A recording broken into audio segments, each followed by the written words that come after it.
రొయ్యలు లేదంటే ప్రాన్స్ అండి. ఫ్రై ఎలా చేసుకోవాలో చూపిస్తాను. చాలా చాలా ఎమ్మీగా ఉంటుందండి. చూడండి ఎంత బాగుందో కూర. ఇది చేసుకుని కనుక తిన్నారంటే అద్భుతంగా ఉంటుందండి. రైస్లో కానీ మీకు చపాతీల్లోకి అన్నిటి కూడా చాలా చాలా రుచిగా ఉంటుంది. ఈ విధంగా చేసుకున్నారంటే వదిలిపెట్టరండి ఒక్క ముద్ద కూడా. రొయ్యలు ఫ్రై చేసుకోవడానికి నేను ఒక 1/2 kg రొయ్యలు తీసుకున్నానండి. వీటిలో మనం కాస్తంత ఉప్పు బాగా కడిగి పెట్టుకోవాలండి. రొయ్యలు శుభ్రం చేసుకుని చక్కగా కడిగి పెట్టుకుని ఇంట్లో సరిపోను కాస్త ఉప్పు వేసేసుకుని కాస్తంత పసుపు వేసి ముందుగా స్టవ్ మీద పెట్టేసి సాల్ట్ కలిసేటట్టుగా నేనైతే సిమ్లో పెట్టి ఉడకబెడతానండి. ఒక డెట్ పెట్టేసుకున్నాము. చూడండి ఇలా బాగా వాటర్ వస్తుందండి. ఇప్పుడు మనం మీడియం ఫ్లేమ్లో పెట్టుకోవాలి. ఫస్టే కనుక మనం మీడియంలో పెడితే మాడిపోతుంది. కొంచెం వాటర్ వచ్చాక ఇప్పుడు మీడియంలో పెట్టుకోవచ్చు. తొందరగా ఉడికిపోతుంది. ఇలా ఇగిపోవాలన్నమాట. దాదాపు 24 minutes పట్టింది. సిమ్లో పెట్టాను నేను. కావాలంటే మీడియంలో పెట్టి దగ్గరైనా సరే ఉడకబెట్టుకోవచ్చు అనమాట. ఎప్పుడైనా నాన్ వెజ్కి ఎక్కువ పడుతుంది ఆయిల్. ముందుగా కొన్ని జీడిపప్పులు వేసి వేయించుకుందాం. ఈ మిక్స్చర్ అండి స్కిప్ చేసుకోవద్దు అంత అనుకుంటే నేను తీసేసుకుందాం ఇవి పక్కకి.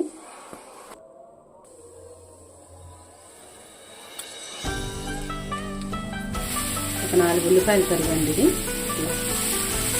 ఇది గ్రేవీ కావాలంటే ఇలాగ వేస్తేనే గ్రేవీ వస్తుంది. మీకు తీపి ఎక్కువ అవుతుంది అనుకుంటే ఒక 2 ఉల్లిపాయలు వేసుకొని సరిపోతుంది. 1 స్పూన్ అల్లం వెల్లుల్లి పేస్ట్ అండి.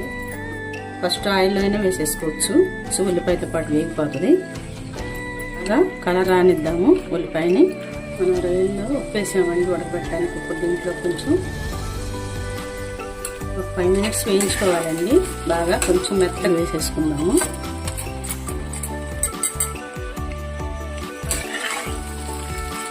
ఒక 2 minutes అట్లా అండి.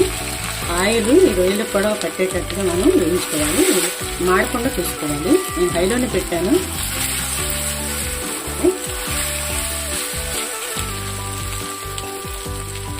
ఒక చుక్క కొబ్బరి అండి, పచ్చి కొబ్బరి.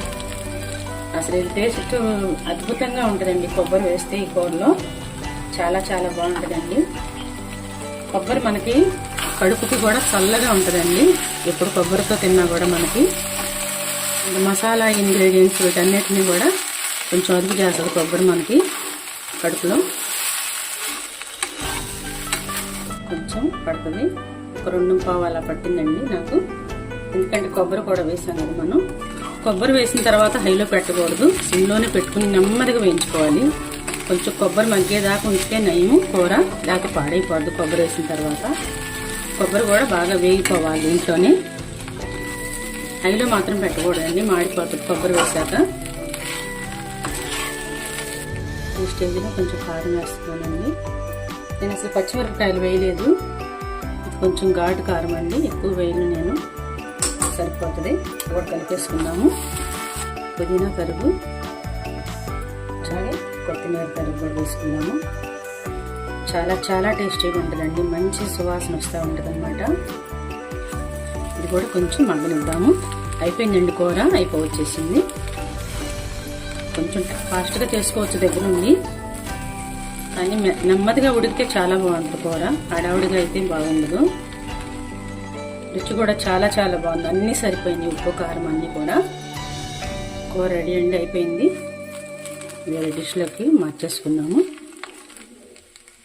కారము పుదీనా అన్నీ వేసాక కూడానండి ఒక 2 minutes వాటి యొక్క ఫ్లేవర్ అంతా కూడా కూరలోకి వెళ్ళేటట్టు ఉంచుకోవాలన్నమాట.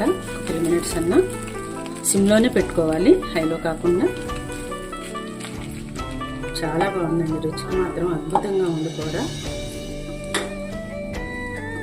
చూడండి ఎంత బాగుందో అండి.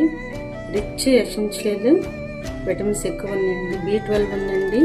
ఇంపార్టెంట్ ఫర్ బ్రెయిన్ ఫంక్షన్ అండి. ఇది lean source of protein which is essential for building and repairing body tissues అండి. లో ఫ్యాట్ అండి.